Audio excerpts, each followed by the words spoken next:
Hello and welcome to the Leaders Council podcast, the podcast for the people who run the country and the people who keep the country running. My name is Scott Challoner and you join us on a cloudy autumn day here in the capital as once again we bring together a variety of distinct perspectives on leadership.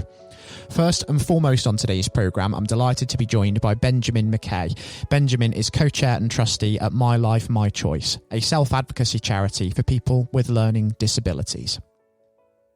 Ben, very warm welcome to you this morning and thank you so much for taking the time to join us. Yeah, thank you for inviting me to appear on the show. It's such a pleasure to welcome you onto the airwaves, Ben. And normally we would dive straight into the subject of leadership and really bring that into focus. But just considering the ongoing COVID-19 situation that's hung over us for this year, I feel it's appropriate that we do start there. It has proven to be one of the most significant challenges for leaders in all walks of life of our time, really. But how has it affected you and your operations at My Life, My Choice? I'd say My Life, My Choice it's affected everything we do. And at the beginning of the pandemic, I had a meeting with my Jobs and Money team and to discuss what action we were going to take because of the coronavirus. And I went through all our projects, all the things we do. And because everything involves a lot of personal contact with members and staff, I decided to suspend all of them and that members will not be allowed to come to the office until further notice. And how has it been having to adapt, therefore, to sort of engaging with people and leading from a distance as in response to that? Well, I thought what we could provide for members, staff will do research and phone call our 600 plus members and ask them how they are coping during the crisis and offer help and support with things like food and medicine. And also we set up a phone buddy project so that members would have company during the coronavirus where other members ring each other. And that's because mental health is incredibly important during a time like this, isn't it? The social isolation element of the lockdown has caused so many different issues, but also it's just about sort of keeping that sort of community feel together, isn't it? Because when a conventional office environment is essentially taken away from people, that can also affect individuals in that change to their everyday routine, can't it? Well, it was a complete culture change for My Life, My Choice, because we used to do a lot of personal contact, face-to-face. All our work was like doing that as well. We would go out and do like presentations and training courses. And all our meetings, we used to go out and meet other self-advocacy groups as well. That will be done face-to-face. And so this has all changed.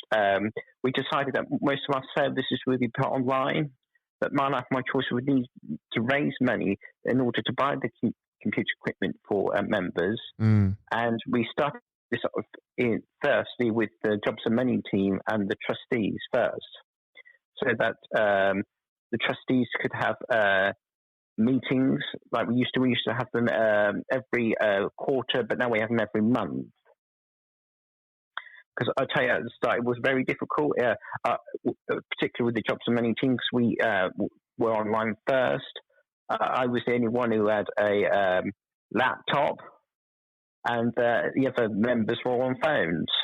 So we had to think of quickly how we could get some money together and to buy some equipment. One of our members has got a tablet there, the other's got laptops. But Lloyds Bank very kindly donated us, I think it was about 28 laptops in the end, though. So, and we are getting more as the months go by. But it has been a real challenge as well to get people with learning disabilities actually online, because all the stuff has to be put in easy read. And then we give like remote support from the staff, but also that the carers have to help them as well. And it's new for them as well, because they may not be that IT literate to help the members get online. Technology has played such an important part in keeping the country running during this time, but you are absolutely right. There is no one-size-fits-all approach. It is something that does have to be carefully considered so that everybody can have access to those resources. And if we think just sort of about the long-term future now, particularly for charitable concerns like yourself, what do you think the sort of long-term implications of this pandemic are ultimately going to be? Because fundraising activities, especially those that take place in person, are very much restricted, aren't they? They are, yes, but we don't really do that much at that at My Life, My Choice. We don't go out with tins or anything like that, though. More of us stuff is done online. We'll get my charity coordinator will actually go and get the money done and apply for lots of different grants and fundraising initiatives. And also we get some money from the local county council as well. That's certainly positive that some resources are coming from those sorts of sources. That's very, very good to hear. And if we move on now just to sort of shift away from the ongoing COVID-19 situation and just address leadership that little bit more broadly, a lot of pressure has fallen upon the shoulders of leadership figures in organisations, businesses, governments as well, to provide some real certainty and reassurance and inspiration and motivation to keep people going during this time amid all of the worry. But when you are the person who is having to provide all of that, when you do need a little bit of just reassurance and inspiration for yourself, where is it that you tend to look to try and find that?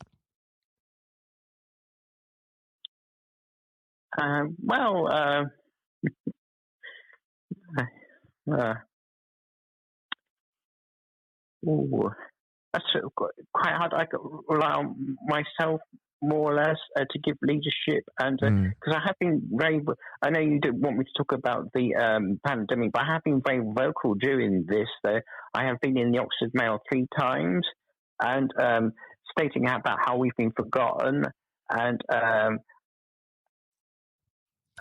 No, that is very relevant, Ben, for sure, because it essentially means that you've really taken a front row role in really championing the needs of the charitable sector during this time, because there has been a great amount of government support for businesses, as we have seen through various initiatives, but sometimes charitable organisations, it has been difficult to access the support that they've needed. So when it comes to sort of government leadership, there has been a little bit of a gap there that we've certainly seen, but also during this time it's important to consider as well from a leadership point of view, it is an unprecedented challenge and it is a constant learning process, isn't it? We're all learning as we very much go along with this.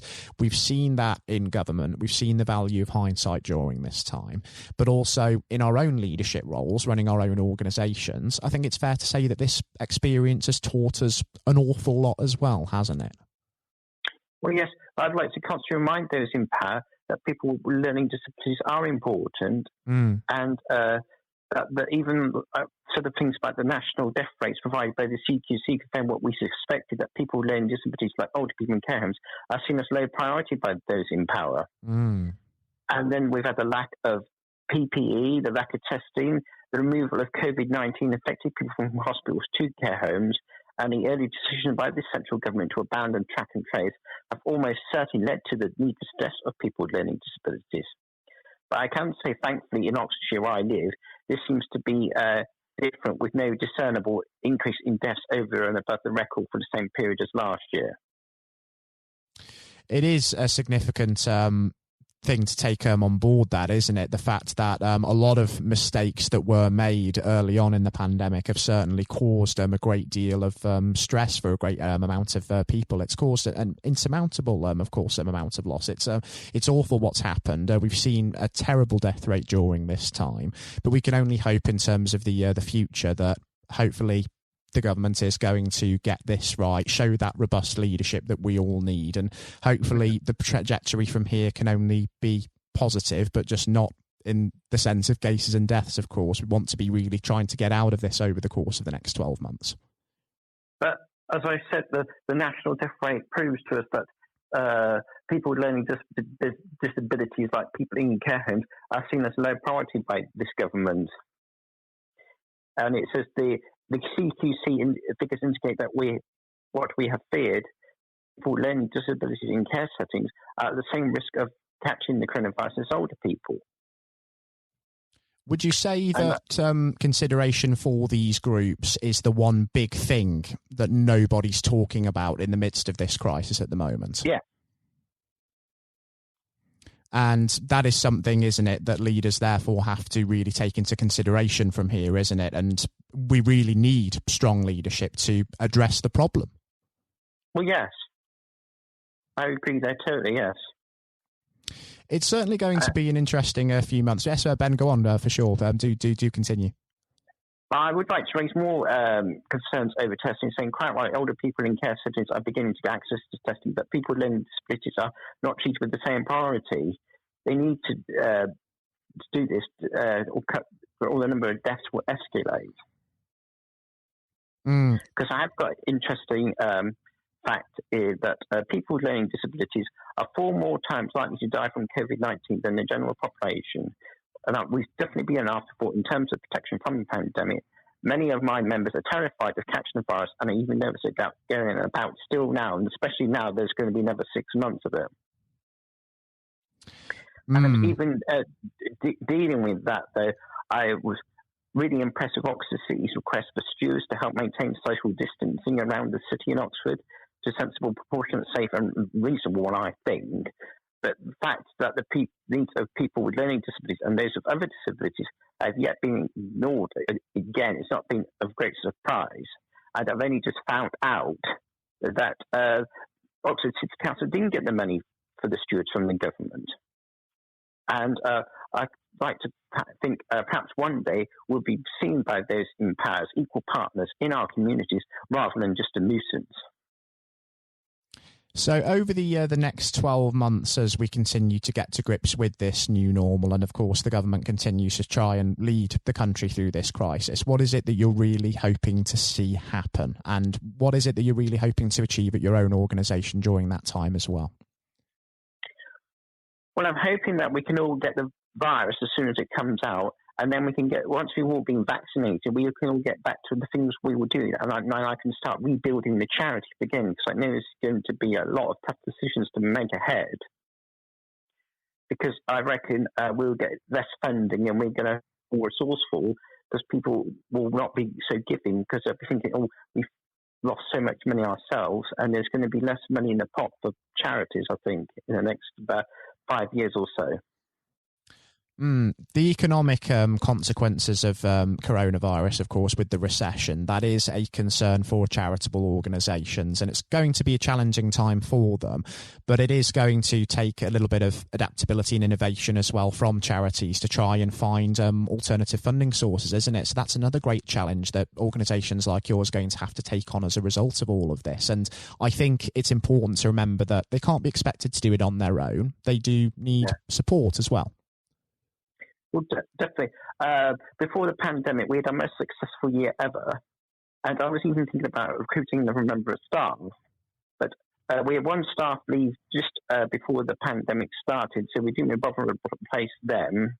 I then put 4 members of staff on the furlough, and the 3 of them came back in June, and I had to make 1 member of staff compulsory redundant because we didn't have enough work for them to do, so they had to go.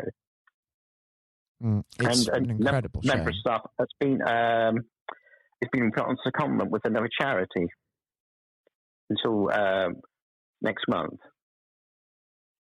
It's such an incredible shame to see people having to go through this, isn't it, as a result of the pandemic, and that's also something to keep a very, very close eye on over the course of the next year, because it's been predicted that unemployment is something that is going to rise over the next few months, particularly as the furlough scheme winds down in October, and also new support measures start to come in for businesses, and it's so important that charitable organisations are considered when further support is enacted.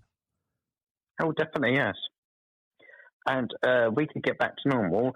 More of our members can do more paid work, but we need the actual other parts of the sector to start moving again, particularly when it's our Power Up project, that we can go back out and do our presentations and do training and tell people about learning disabilities.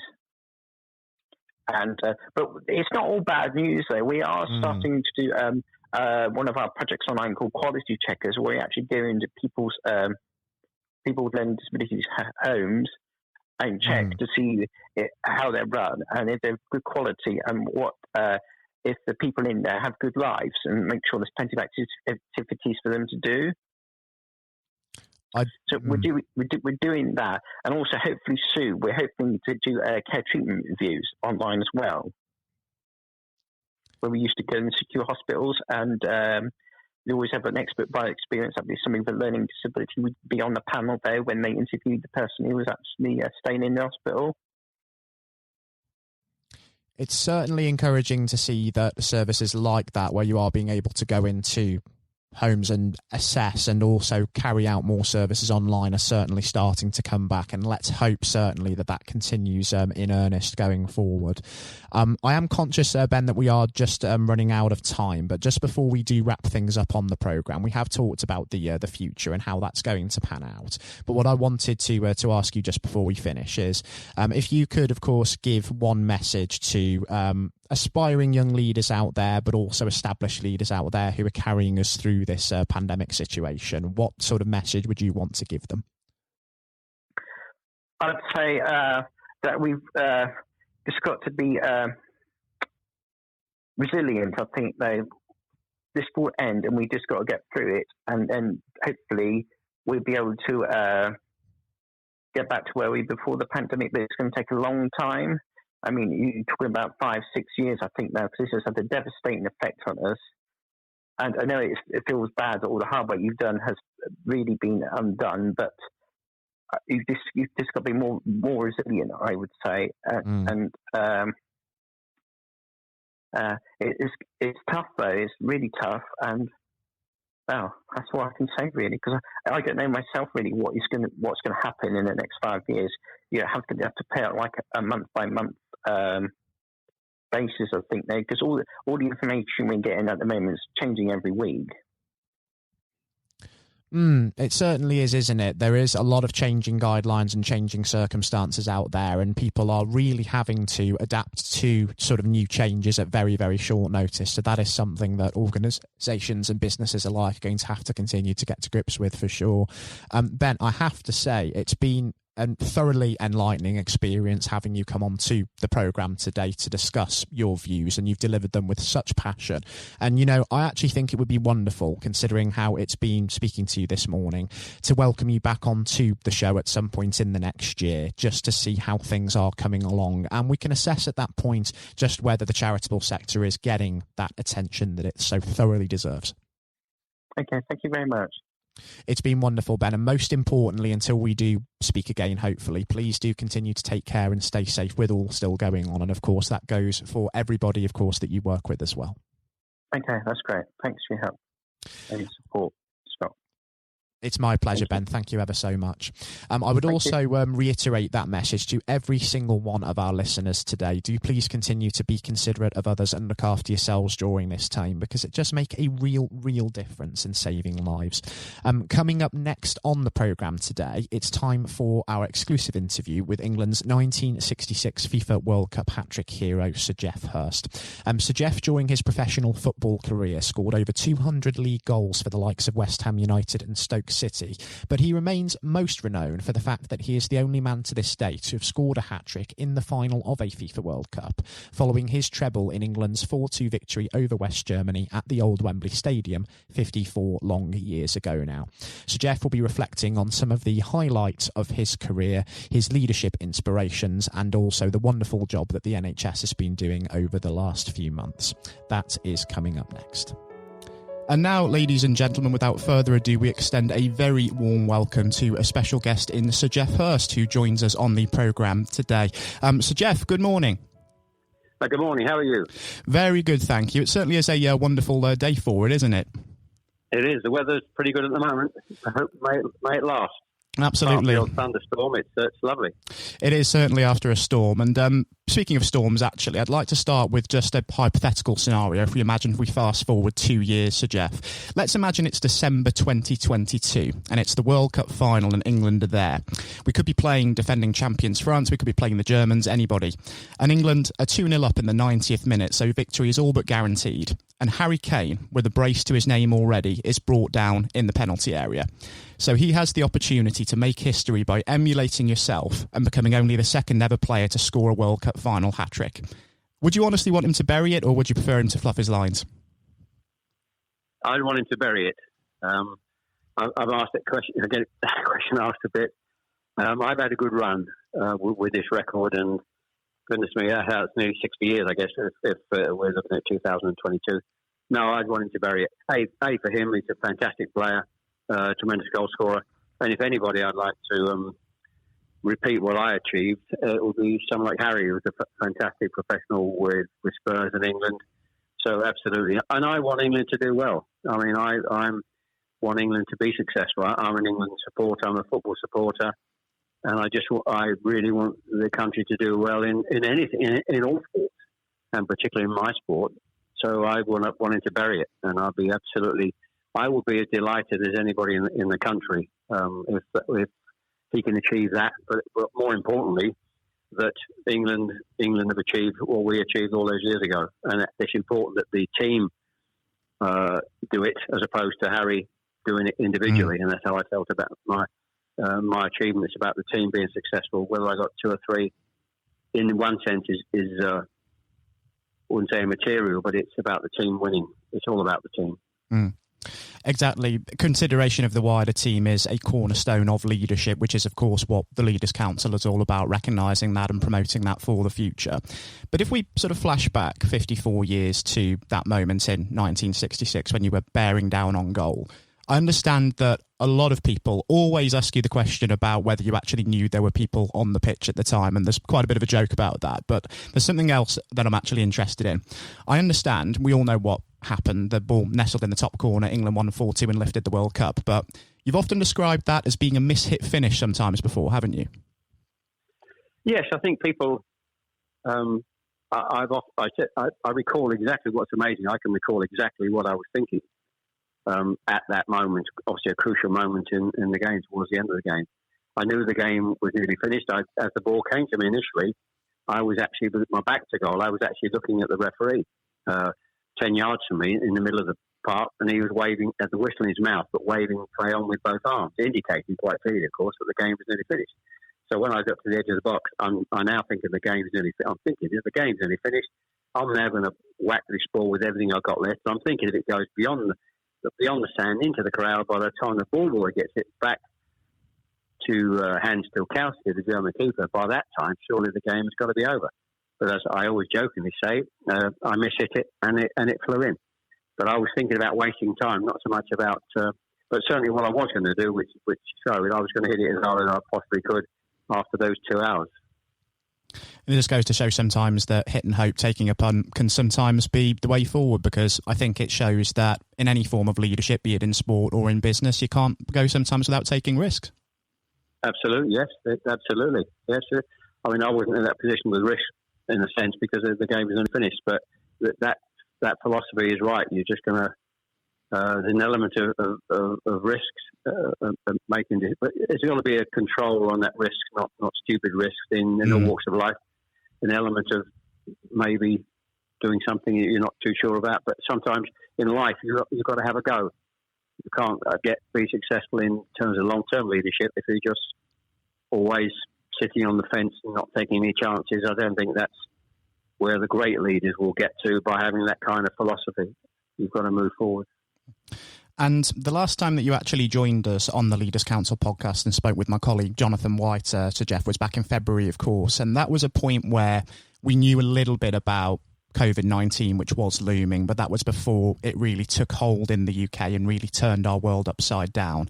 And before that, this summer was meant to be all about the England national team once again, who were going to the European Championships.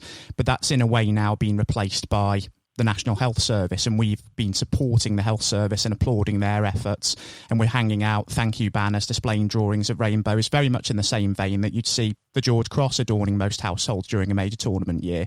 Do you feel there are parallels between the sense of national unity that we discovered during this time and the spirit of 1966? Oh, absolutely, particularly the recognition of the NHS with what they're doing, and I think it was a great idea during that period where they asked everybody to stand outside their houses and clap and congratulate the NHS for what they were going through. And I think it's been criticism in the past, of course, the NHS on how it's run, whether there's enough funding for it, and so on. But really, when you begin to realise during these turbulent times how absolutely vital and important it is to have a health service that works efficiently, and to see individually the amount of people who are interviewed almost every day on the terrible circumstances they were having to work under with masks and so on. And also into what was also, for me, fantastic, all these people from different countries all over the world that were working in our country with the same union to be successful and help people to survive COVID. Very heartwarming. And I think that kind of feeling, I probably, as a player in 66, I probably wasn't aware at that time of the unity of the country. I've learned that over the years when I talk to people who were about 66, and they will tell you what a great day it was and where they were, remembered exactly what they were doing and the fantastic stories. So that identified then as that great unification of the country, 30 million plus viewers, the biggest TV viewing audience we've had. So today, it's certainly through this pandemic, and the NHS has been absolutely magnificent, and every single person, some very fantastic and heartwarming stories of how they're dealing with this unbelievably difficult situation from a health perspective. Fantastic. So that was really heartwarming to get out and cheer and clap on the balcony for the NHS. Fantastic. Certainly inspiring what we've been seeing from the front line as well. And flashing back just to 1966 again, just from a leadership point of view, the manager that made all of that possible and oversaw yourself and your teammates on the road to the World Cup was, of course, Sir Alf Ramsey. What sets somebody like him or Ron Greenwood apart from other coaches? Because I understand that both men had a profound impact on you, not just as a player, but also as a person as well. Well, I think that I was very fortunate. You're talking about coincidence and fortunate in your life to be at the time when I was physically at my best during those years. Born earlier or later, I wouldn't have been around physically enough, and clever enough, technically good enough to be a good player. But at that time, I'm involved with arguably the greatest coach we've seen in this country, Harry Redknapp, who's been around a long time, would still say he is the best coach he has worked with. And that's 50 years Harry's been in the business plus. And then moving on to having a national level, a great manager. And the two coincided in a sense because Ron Greenwood always said that and felt that he, as a coach of a League One club, or Premier League as it is today, it's important you prepare and teach and coach the players to be prepared to be playing in the best company, playing for England. And so he prepared us to be playing for England. And then Alf Ramsey knew the players to pick. Discipline was his big skill, making sure those players were disciplined in the right formation. So the two combined, moving from one to the other, how can you possibly be as fortunate as I was? It was just amazing. So I think Ron I think there are two different aspects of football in terms of leadership. You've got a coach who's a team coach, who's a teacher effectively. Then you've got the other kind of character who's a manager who manages people. May not be quite so good technically on the coaching aspects, but by that stage, Ron Greenwood passing a coach person to Alf, who then managed from a discipline point of view, because you're managing people from the whole country. You're not just managing a club. You're managing people, different characters, and all over the country is slightly more demanding job in that respect. So you've got to hone that lot of all over, different characters, strengths, players, into a unit to play for to represent England. So Alf Ramsey was very good at that. His discipline was fantastic. So the combination of the two, you can say I can't be I'm so blessed to be as fortunate as I was to come across these two fantastic people in my life, in my football life. And I suppose for every Sir Alf Ramsey and Ron Greenwood as well that you have worked with, there are also coaches out there that one might work with that perhaps might not get the best out of players during their, of course, their peak. But just as much as you can learn from, of course, coaches that do get the best out of players, you can learn as much from less effective leaders as you can from good ones as well, because that experience can ultimately mould you as a person, can't it? Oh yes, I think leadership's important, and coaching and teaching is important. And the great teachers and coaches and managers have that skill. Sometimes it's an innate skill in management. They have it. But I think you can learn, if you're sensible enough, to learn from people who are teaching you or coaching you. It's not the right way to go about teaching you or coaching or managing you. You can learn from that. If you're a player, you can learn what you think is a good coach and what you think is a good manager, which you can take into your career after playing into coaching or management. So you can learn as much from people making mistakes. You can learn also from making your own mistakes. You can do something in the past that think, well, that was a really stupid thing to do, and I'll make sure I'm not going to do that again. And it is important in all sorts of life. You learn from your mistakes. People will make mistakes. Young people will make mistakes, but it's learning. It's the silly people who make mistakes and don't learn from it, continues making those same mistakes throughout their life and becoming maybe unsuccessful throughout their careers. Completely understand exactly where you're coming from. I think it's almost impossible to become an effective leader in our profession without having that learning curve of making mistakes and learning from them exactly. During your conversation with Jonathan back in February, Sir Jeff, I know that you and him discussed at length some of the big inspirations and influences on you throughout your career and throughout adulthood. But I understand that your love for football and obsession with the sport actually started a lot earlier, even if you were toing and froing between football and cricket somewhat at the time. I read somewhere that during your teenage years, you were once fined £1 for disturbing the peace after consistently kicking a football into a neighbour's garden. Is that true? Not many people know that, as the saying goes. Yeah, that's absolutely true. In those medieval days, you weren't football pitches or places very rarely where you could play. You in our road in Greenways, it was called in Chelmsford. We that 3 or 4 lads lived quite close to it. It's a cul-de-sac. It's not a big long road with a circle at the bottom. So there wasn't a great deal of traffic anyway. A, because it was a cul-de-sac, and B, because there weren't as many cars. No, there weren't as many cars in those days. So we played across the road, and used to have to learn to chip the ball above the pavement to hit the goal at the back. The goal was about a 2 foot wide semicircular where a tree was planted. That was the goal. And so obviously 3 of us play football, but amongst those houses where we lived and played, there was a family and a boy that didn't play football. I think he was interested in flying, and making balsa wood gliders. And nice guy, but just didn't play football. And on this particular garden, of course, occasionally the ball finished up there. And crazily enough, they took us to court, and we actually got fined. This is absolutely true. We got fined £1 for kicking the ball in the neighbour's garden. That's astounding when you think about it, isn't it? And when there's nowhere else to play apart from the street, and we were actually. But that happens. That happens. You'll hear stories. We see stories of neighbours falling out over different things. You see those stories every day. But that was certainly a true story. Absolutely true. And during that time, who was it during childhood that you really looked up to, that you thought was an inspiration to you and made you really think that going into professional sport was going to be the route for you?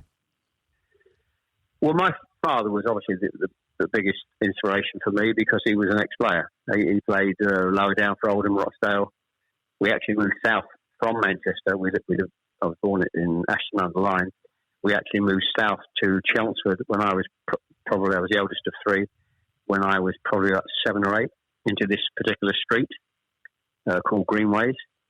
And what he did with me, I think, was had a big influence, going back to that third goal in the World Cup, in many years in the back garden. And when we moved up market to a council house somewhere in Chelmsford, and he would have me in the back garden teaching me to kick with my left foot. And so at that time, and even today, you don't see that many players that are completely two-footed, and I was. Maybe not as two-footed as Bobby Charlton. Even Jack Charlton, his brother, didn't know which was his best foot. He was fantastic. But I was pretty two-footed. And a lot of the hat-tricks I scored were one right, one left, and a header. So he had a huge influence. I wasn't a child, although I had a footballing father. I wasn't a child whose father pushed him into being a footballer. And what happened with my story is a friend of my father, I know the guy's name, called Jock Redfern, unbeknownst to me, he wrote to two clubs for a trial. He wrote to Arsenal and he wrote to West Ham United when I was just after school-leaving age. West Ham replied. They asked me to come for a trial. I went for a trial with them, and they saw something in me and took me on what was called the ground staff then, almost at school-leaving age. And so I wasn't necessarily thinking I've got to go into football. It's just that that's how it happened.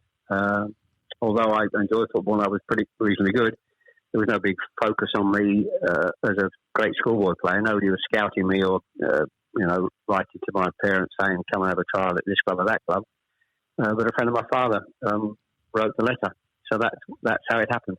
The problem I had during those early years, I enjoyed cricket as well. And I was messing about, as I kindly put it, between the two sports, which was hugely detrimental to me in my early development, either as a cricketer or either as a footballer. And it wasn't until Ron Greenwood miraculously tried me. I was a midfield player then, or centre half at school. He said, I'm going to try you up front. He put me up front in the game, and then my whole football career and life changed dramatically. And I suppose as well, what might have also done it for football as opposed to cricket was that fateful match for Essex over in Aigburth against Lancashire, wasn't it? Yes, a lot of people know that. One game, the sort of went messing about between the two. I had one first-class game for Essex, as you said, Aigburth in Liverpool. And I think I got naught and naught not out, I think. We won the game, funny. I thought a couple of catches, but Essex actually won the game, v Lancashire up in their territory. But that was a real problem for me. I think I could have done with some advice maybe earlier to say, make your mind up. But when you look back, even today, cricket goes through till, September, whereas football starts in July, so there's a huge overlap. And I'm still playing cricket until September, missing pre-season, early games for those 2 or 3 years, extremely detrimental to me doing well at one or the other. Until Ron Greenwood just put me up front, and that was it. And from a standing start, I think my first season, around September, October, I played my first game up front against Liverpool, and I think I played about 23, 24 games, 27, 28 games, and scored 14 goals, like 1 in 2 from a standing start for a midfield player. So quite changed dramatically. That was 60, 62, 63 season, 3 years before the World Cup. And when we think about leadership in football, the role of a goalkeeper, of course not related to your own career, is to essentially build from the back and command his penalty area. And one goalkeeper that you played with, not just for England, but also for Stoke City in the later years in your career, was Gordon Banks. I have to confess, as a boyhood Port Vale supporter, I am relieved that incredible talents like yourself and Gordon are no longer occupying the dressing room there. And I did have the fortune of meeting Gordon when I was a young boy as well. But what was Gordon like as a leader on the field? Well, first of all, he was a great, 2 things for Gordon. He was a great keeper. I would still say the greatest English keeper we've ever had, and one of the best keepers in the world. Absolutely fantastic. Funny enough, I didn't realise, it's funny how you look at, I see when Gordon passed away, naturally, sadly, a few months ago, and obviously it's showing a lot of videos of Banksy, programs about Banksy and the great saves he made and the save against Pele and so on. But I didn't realise how athletic he was, how quick he was, athletic, springing forward to smother balls, and not just hitting balls out. Agility-wise, he was absolutely fantastic. But as a character, he was a joker. He was a very kind, very mild-mannered, lovely man, the nicest guy you can possibly wish to meet. But he was a joker. He always had a joke for you. Every time you met, sometime he'd have a new joke.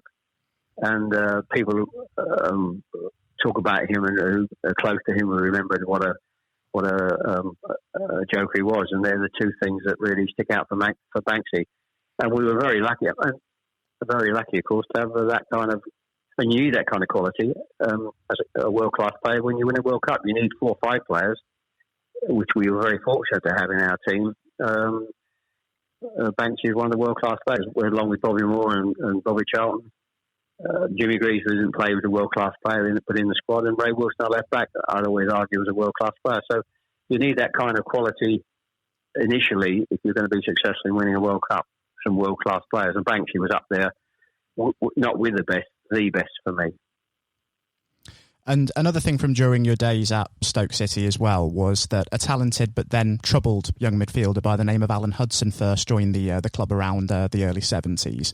And I know that you were asked to take him in as a lodger to provide him with a stable home during his spell there by then manager Tony Waddington. Now, I've spoken to a great many directors and executives on this programme before, and all of them describe trust as being a key cornerstone of leadership. How did it feel for you knowing that Waddington trusted you to that degree to ask that of you? Well, I was extremely flattered. It was a huge compliment that he saw me as and of course over the years, hopefully that had come out. That's important that you have those kind of qualities as a player that A, he saw when I was at West Ham, and B, obviously acquired me to play at Stoke City. So I was initially first fairly surprised, I think and certainly my wife was fairly surprised when I said I need her permission for me to allow Alan Hudson to stay with us in those early periods. But what he saw, of course, in me was, which is, I can see in myself, I was a very disciplined person, a very disciplined player, which you have to be.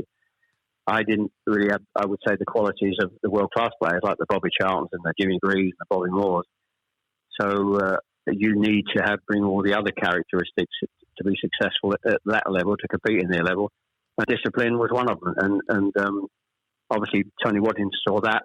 And if he wanted to he trusted me that I was disciplined enough to hopefully push some of my discipline into Alan Hudson, which we did. And in those early 6 months and couple of years, he was come up a bit heavier from Chelsea. He lost a bit of weight. And although he was a little bit indisciplined himself, hence they needed him to stay with me, what he was a fantastic player. He is one of the most fantastic players I think I've come across, but not hit the best because I think he was certain slightly bit of ill discipline within his general life. And you need at the top, and I'm talking at the top being an England player, but I'd compare him purely on ability compared with ability up in the France Beckenbauer mold without any shadow of a doubt. He was that good. So it was a bit of fun and enjoyable times. Serving Alan Hudson the cups of tea about 8 o'clock at night when we had our tea at our home for those few months, and I think it was a big help to getting Alan back on track and performing brilliantly for the club. And following on from your days with the Potters, you went on, of course, to play football in Ireland and the United States before the end of your career. Did you feel that the dressing room and indeed leadership culture at those clubs differed from perhaps what you'd been used to back in England? Well, I think Ireland was just still with Cork Celtic, so it was hard to judge and make any comparisons. And of course, in America, it was the early days of football in America, and I thoroughly enjoyed my time at Seattle. So it's difficult to make a comparison. I think I was fortunate at West Ham that it was a great time with the club, and I was fortunate to play with Stoke City for 3 years, and it was a fantastic time for that particular club. They won, of course, the League Cup before I went there. Sadly, they knocked us out in the semi-final. So it was a marvellous time for that particular club, and very close. I think we played Ajax in the following year in Europe. I think we only lost on a goal over the 2 games against Ajax. So it was a great time for the club. So I'm very fortunate to have played for those 2 clubs. Only a short spell at West Brom, of course, but I think, as I always jokingly say, I think I was past my sell-by date then. West Brom was a fantastic club, but I wasn't at my best, and I felt it was time to retire, which I did. And Johnny Giles was in charge then. I think West Brom actually got up that year, but I made very little contribution to that success the club had. So yes, the American experience was just fantastic. I never saw it as long term being over there. That was a brilliant few months with my wife and 2 daughters, and my wife actually was pregnant with our 3rd daughter over there. So that was a good time. It's completely different. Ireland was just I always joke about Ireland. I was there for about, I think, a month, I think it was, and I enjoyed the experience. And I earned a few quid, and I think it paid for the kitchen in one of my houses back in England. New kitchen. So it certainly went really well. I suppose in the waning days of your career, was it humbling that you realised that people were beginning to actually look up to you and be inspired by you as a legend, as in perhaps the same way that you were looking to the likes of Bobby Moore earlier on in your career? Yes, I think that kind of whatever the correct word is, I don't know, being looked at and revered sort of comes maybe longer, not some sort of immediately after you finish playing, but in the long term when and I always joke when people introduce me either to other people or introduce me on stage as a legend, and I always jokingly say you only start being called a legend when you're over 70. And I think the whatever the word is, I'm not sure, adulation or recognition or whatever, it sort of happens and you think more about it, or it happens and occurs more in later years. Not certainly.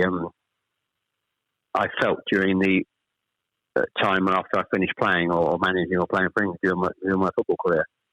And I think I went into business for 20 years. I don't think anybody necessarily looks at me when I was in business as necessarily a legend or somebody they could look up to. I felt that kind of attitude probably has happened in my later years, probably. For those younger generations, just lastly, Sir Jeff, before we do wrap things up, for people who are aspiring to become leaders in business, politics, sport, or indeed any walk of life, if you could offer any advice to them based upon your experience, what advice would you give them? Simple advice in a sentence is really, I learned a lot from Alf Ramsey. He was a boss. I think a boss sometimes have natural characteristics. You can learn about management on management courses, but there's certain characteristics when the successful boss is within them to start with. But one of the things I learned from Alf Ramsey, which I've taken into my business life and even talking to my family life, if they're involved in business, is when you're managing people, you manage them as a group. Anybody that doesn't want to be part of that group, you find is backing against what you want to achieve as a boss, you move them out. And I think that's one of the most simple lessons I learned during the Alf Ramsey period. Even some of the great players I felt should have been in the squad, possibly at the time, without mentioning names. When you hear stories about this player not, completely complying with everything, and they're left out, or they're not even in the squad. And I felt that was, and even some with great ability, I think probably didn't make it. And I think a lot of it stems down to they wanted to be, a lone champion, successful person, didn't want to be part of the group. So that for me is the key message, the single key message I would pass on to anybody who wants to manage a group of people in any walk of life. Ties in very nicely with a quote from one Nelson Mandela, in fact, that surround yourself with people who are better than you are in some ways. And I think that is incredibly sound advice indeed. Yes, it is. Very good. Good advice, yes. So, Jeff, thank you ever so much for joining us on the programme this morning. It's been an absolute pleasure having you with us to discuss your life, career and leadership. And it would be a pleasure to welcome you back on the programme in future to discuss further. Pleasure. Thank you. Enjoy being part of the programme. Thank you. Likewise. Thank you ever so much for your time again. This has been the Leaders Council podcast. Thank you for celebrating excellence in leadership with us. I've been your host, Scott Challoner. Until next time, goodbye. Thank you for listening to our podcast. The views expressed within the podcast do not reflect the views of the Leaders Council of Great Britain and Northern Ireland, its parent company or subsidiaries, members of staff, or other guests of any other person therein associated.